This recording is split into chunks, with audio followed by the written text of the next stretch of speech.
ยับมันพอดีกันมาเนี่ยทางภายหลังหน่อยนึงนี่ล่ะมาทางพี่ได้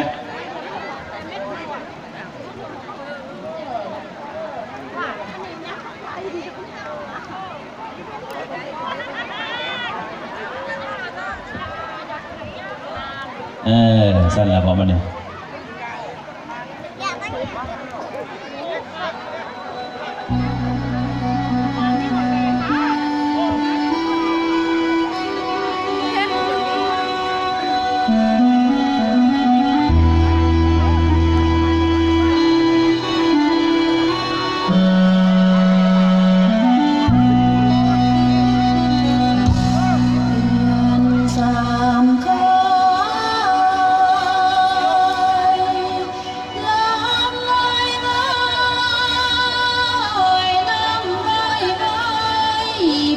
ใบ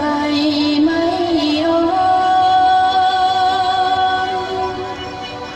อ่อนสอนเดผู้พาได้เปลี่ยนสี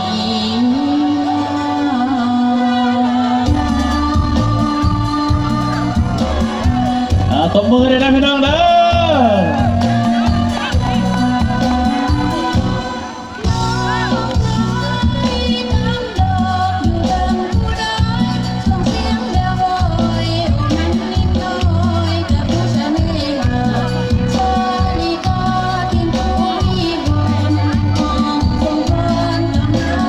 ดาวเต้นเขาก็ยิ้มเด้อป้อนมาได้ก็ได้เวลาเอ้ย